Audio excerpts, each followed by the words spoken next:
إن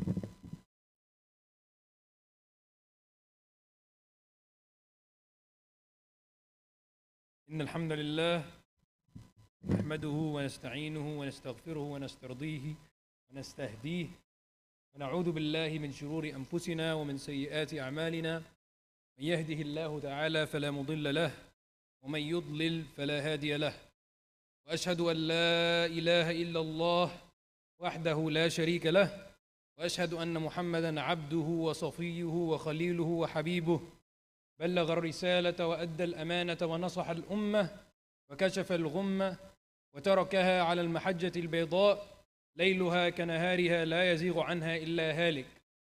أما بعد فإن كل بدعة ضلالة وكل ضلالة في النار.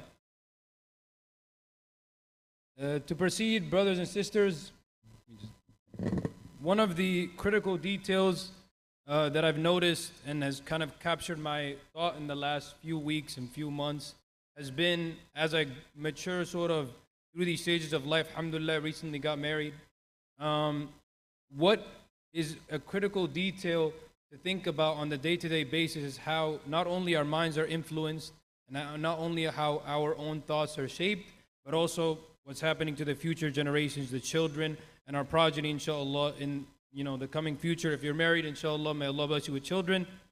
Say Ameen. Some of you don't want children. And if you're not married yet, inshallah, may Allah bless you with marriage. It's a wonderful thing, and it's even when it gets tough, everybody knows it's the wonderful thing that you all need, inshallah, in your lives. So I brought this to bear, inshallah, and I hope everyone can take the things I'm about to say today with that in mind, that this is for growth, inshallah, and manfa'ah, and like benefit. Because some of what I'll say may be striking a little bit, so I hope that that's taken in that context. The first thing I wanted to start with is an ayah, and this ayah says, وَمَنْ يَبْتَغِ غَيْرَ الْإِسْلَامِ دِينًا فَلَنْ يُقْبَلَ مِنْهُ وَهُوَ فِي الْآخِرَةِ مِنَ الْخَاسِرِينَ.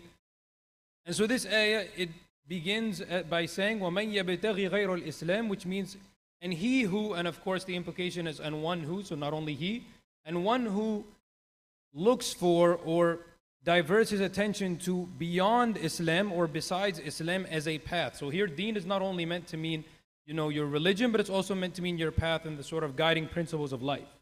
So he who chooses beyond Islam or decides against Islam as a pathway, فَلَنْ يُقْبَلَ مِنْهُ. So in this, and the Mufassirun say that in this dunya, in this world that we live in today, it will not be accepted from him.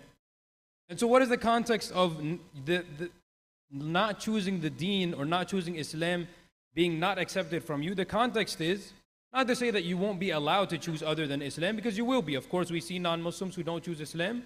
We see Muslims who choose other things beyond Islam, even maybe if they identify as Muslims, and even sometimes within our own actions, right? We don't always choose Islam as the guiding principle. But the concept is that it will ultimately create for you in life burden.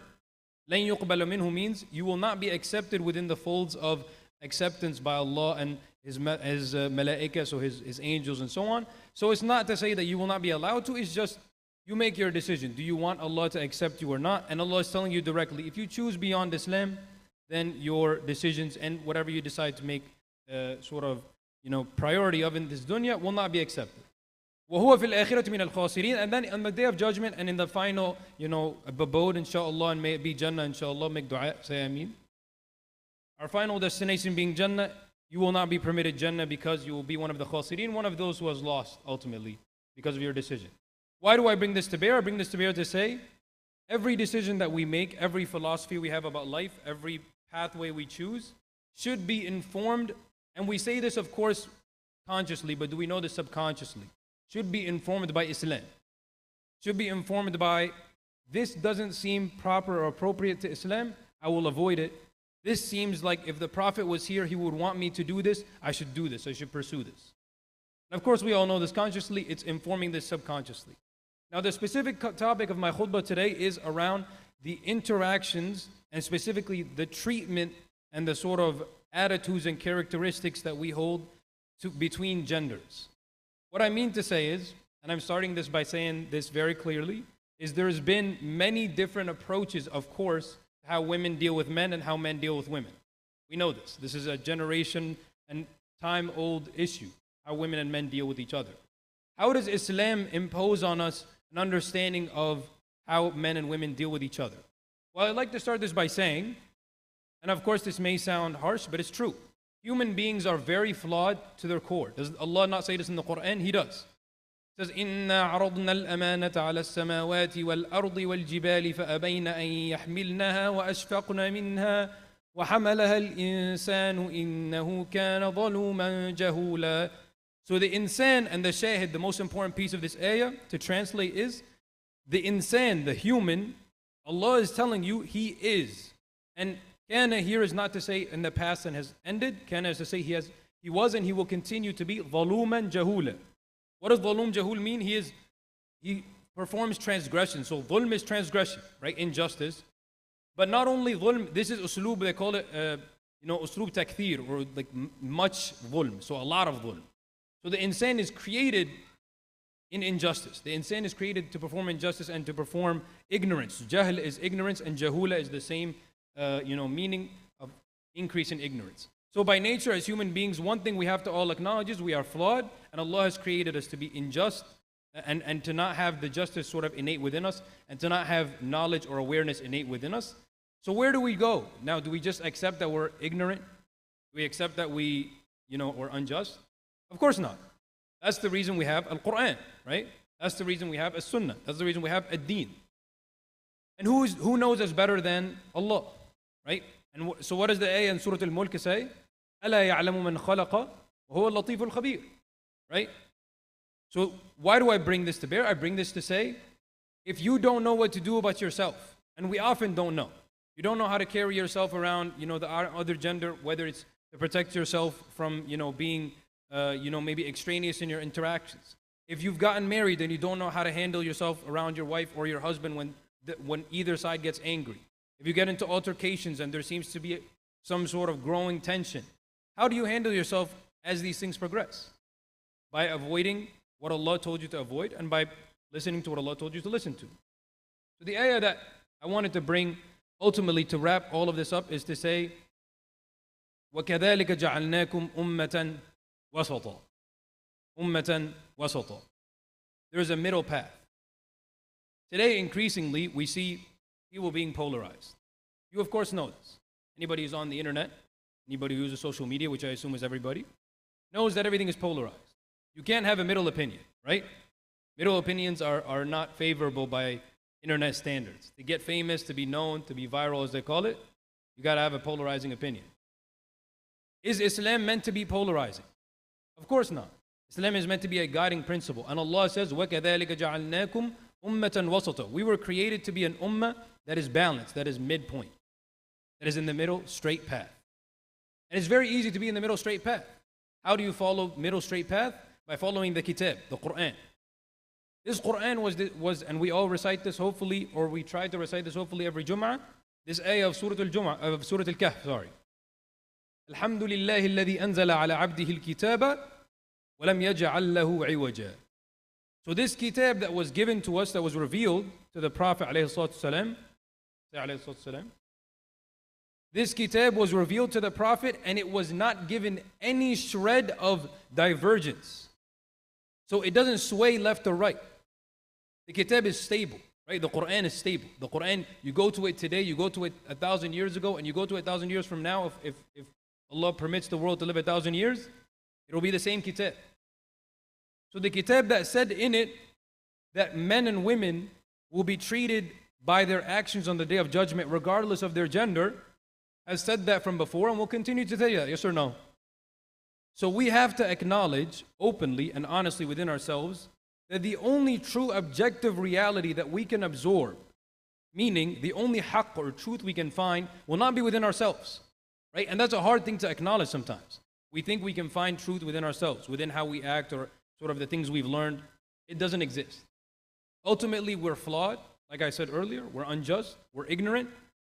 Constantly and ultimately in humble sort of truth, turning back to Allah's kitab will give us that flexibility to know, at least I'm following Allah's kitab as much as I can.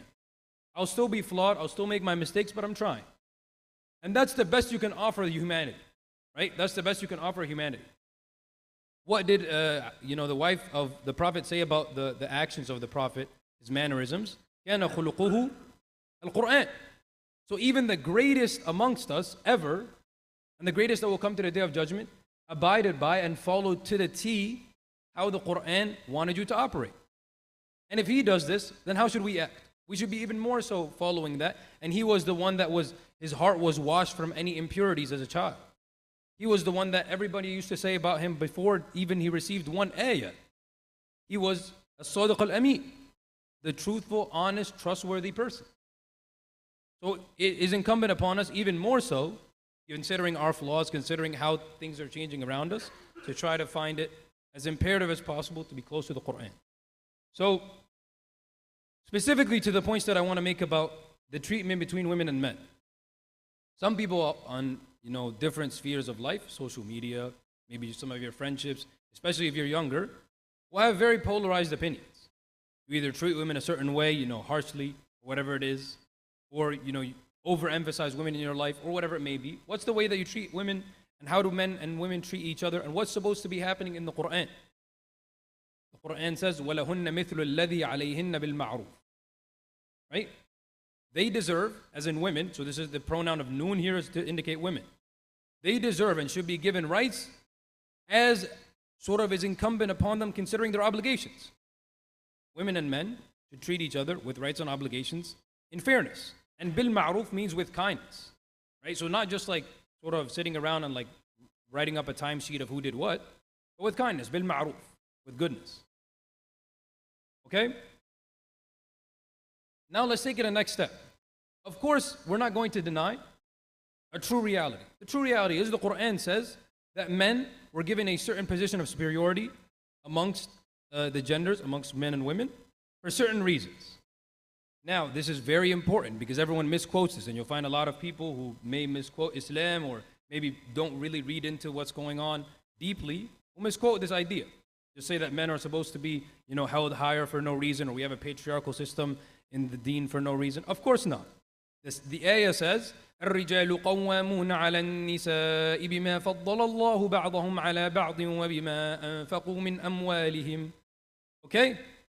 This means men are given that position of qawama, and by the way, qawama is not only superiority, qawama is superiority, protectiveness, caretaking, all the types of aspects of what would be expected of a man that you would hope a man would embody, to take care of people and so on and so forth. But let's just speak on the authority position. The authority position is given. Why? بما فضل الله بعضهم على بعض. This is a specific blessing that you receive. Allah gives you the blessing of istihqaq, meaning deserving qawama. So men, just because of the factor of XY chromosomes, in the deen are not given that just, you're born a man now, you're a qawwam.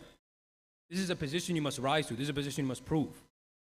Right? بما فضل الله بعضهم على بعض. So you have to prove that Allah has blessed you with those innate characteristics that are required of you being a man who is qawwam and who is given that priority and superiority in your family and your relationship. And it says, وَبِمَا أَنفَقُوا مِنْ أَمْوَالِهِمْ. Why is it important to speak about money? Money, people may say, it doesn't matter. It's because ultimately speaking, your role as a man, as a provider and a caretaker, that is what makes you a superior person in the relationship.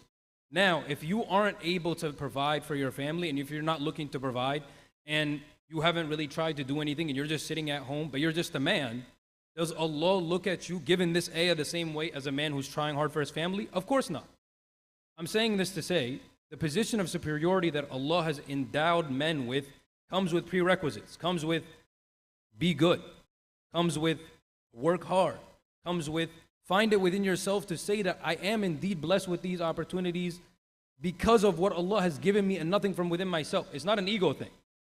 Right? And everyone who's married knows this. As a man, you have to put your ego to the door. As soon as you get your ego involved as a man or start thinking, oh, I'm the superior, it's over. Not only is the relationship over, but also your idea of what you should be doing in terms of your family, in terms of your positioning yourself as a person who is a representative of Allah, because Allah says that we are the Khalifa, right? So in some way we're positioning ourselves as representatives of Allah. If you're positioning yourself as a ra'i, right, as someone who's caretaking, which the Prophet told you, kullukum ra'in, everyone is a ra'i, that requires a certain set of principles that you have to find within yourself.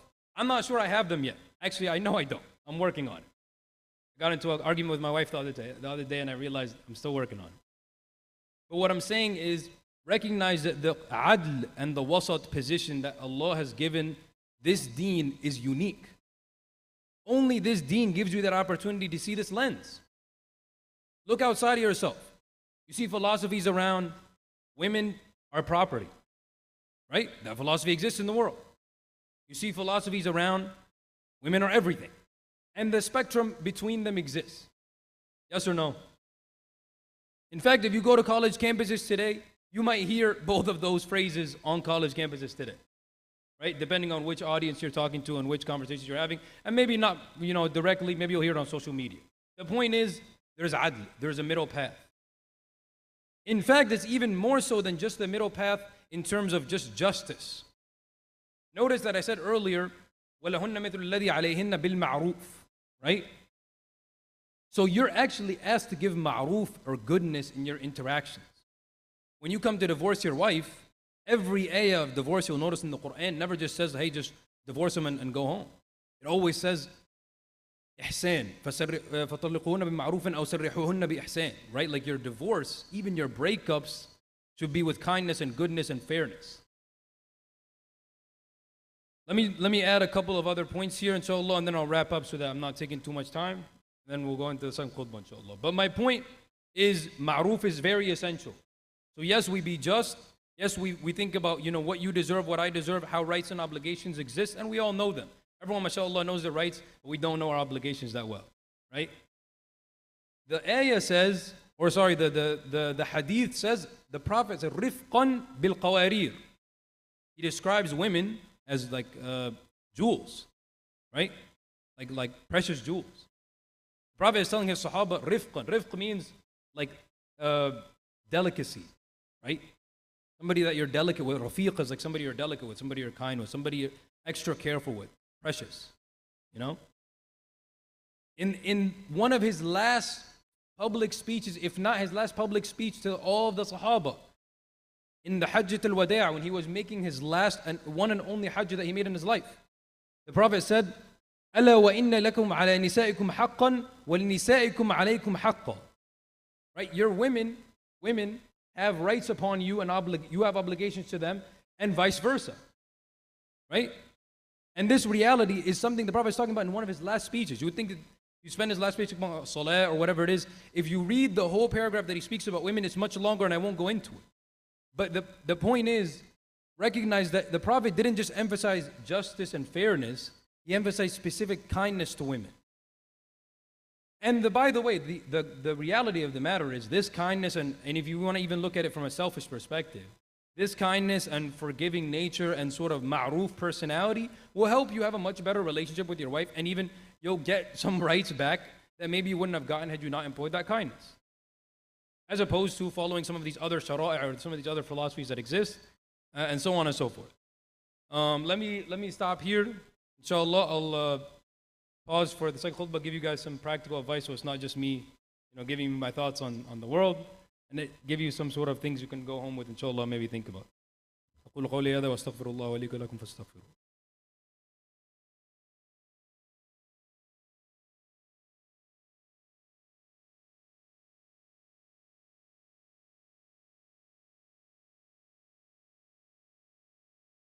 الحمد لله وكفى وسلام وصلاة على عباده الذين اصطفى وعلى صحبه المجتبى ثم أما بعد. Brothers and sisters, you just heard me speak about the concept, the hypothetical. Let me speak on some very specific details about what I mean to say today. Everyone's on social media, I'm going to assume. Myself, I'm also on social media. Social media pervades all of our lives and somehow gives our lives this false reality that shouldn't exist but does exist, which is these thoughts must be real because I see hundreds of thousands or millions of people echoing them. Yes or no? Right? The likes, by the way, this algorithm of likes or follows or subscribers, you must know this. All of these algorithms they've created, they create them to trick you into thinking that this is something you should like. These aren't things that are echoed often, sort of inorganically. There's an artificial algorithm that's designing certain things. That's beyond the point. The Quran says, وَمَا أَكْثَرُ النَّاسِ وَلَوْ حَرَصْتَ بِمُؤْمِنِينَ. So there's nothing connecting multitudes or volume of people with truth. The ayah says, and not all of the people you'll see, and most people you'll see will not be mu'mineen, will not be believers. Right? The other ayah says, لا يغرنك تقلب الذين كفروا في البلاد متاع قليل ثم مأواهم جهنم وبئس المهاد. Don't be, لا يغرنك means don't be deceived or don't be sort of taken aback by and kind of overwhelmed by the reality of تقلب الذين كفروا بالبلاد, meaning the kuffar having this sort of, you feel like, wow, they're everywhere. They're really taking over. Right? In essence, if you see a thought that's really spreading or a reality that's really spreading, maybe a social media person, an influencer, a thought that you might see that's being repeated over and over again, still check it versus your standards. Right? We said in the beginning of the khutbah, وَمَنْ يَبْتَغِي غَيْرَ الْإِسْلَامِ دِينًا فَلَنْ يُقْبَلَ مِنْهُ. Will this thought be accepted? Will this person be accepted? That's the most important thing. How will Allah and His Prophet reflect upon this person or this thought? Right? So even if someone becomes famous or a thought becomes famous, always have that reality in the back of your head. I'm checking this versus my sources. Right? My sources have to be very specific. Okay? And finally, and I'll close on this inshallah, and then we'll end the khutbah. We are the followers of who? We are the followers of who? The Prophet alayhi salatu wasalam. Does anybody in the world have more followers than the Prophet? How many billions of followers does the Prophet have? Unlimited. We don't know. From the time that he was given the message until the day of judgment. All of these, there will be followers, inshallah. No matter who you follow on social media or who your friends follow on social media or what becomes popular on social media, remember to extract yourself from that and always think the biggest, most influential person ever, and should always be the most influential person in my life, is the Prophet. I will follow his hadi regardless of what anyone tells me. Right? The Prophet ﷺ said, بدأ الإسلام غريبا وسيعود غريبا فطوبى للغرباء.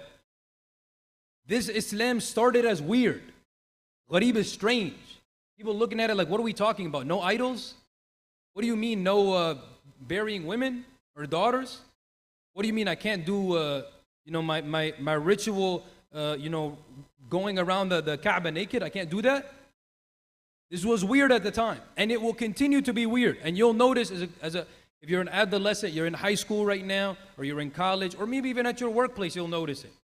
Or even within your family. Echoing certain ideals that Islam will ask you to echo. Right? Observing certain rituals. Having a certain attitude about life that's very sort of in line with what the deen asks you to do. It will make you feel weird. بدأ الإسلام غريبا وسيعود غريبا, and it will come back as weird. And here it is weird again. فطوبى للغرباء. But your recompense, Allah will give you, sort of because you felt weird during your life, the greatest thing of all time, right? Jannah. Tuba is a place in Jannah. So may Allah give us Jannah. Say Ameen. اللهم اهدنا فيمن هديت وعافنا فيمن عافيت وتولنا فيمن توليت وبارك لنا اللهم فيما أعطيت وقنا واصرف عنا شر ما قضيت إنك تقضي بالحق ولا يقضى عليك إنه لا يذل من واليت ولا يعز من عاديت تباركت ربنا وتعاليت نستغفرك اللهم ونتوب إليك اللهم إنا نسألك خير ما في هذه الدنيا وخير ما بعدها ونعوذ بك من شر ما في الدنيا وشر ما بعدها اللهم إنا نسألك فضلا واسعا وخيرا جامعا ولقاء بنبيك عند الحوض يا رب العالمين اللهم ارحم موتانا وموتى المسلمين واشف مرضانا ومرضى المسلمين اللهم حرر المسلمين في كل مكان وانصرهم ضد القرية الظالم أهلها اللهم إنا نسألك رزقا حلالا طيبا مباركا يقربنا إليك اللهم إنا نسألك رزقا حلالا طيبا مباركا يقربنا إليك اللهم إنا نسألك رزقا حلالا طيبا مباركا يقربنا إليك وأقم الصلاة إن الصلاة تنهى عن الفحشاء والمنكر ولذكر الله أكبر الله يعلم ما تصنعون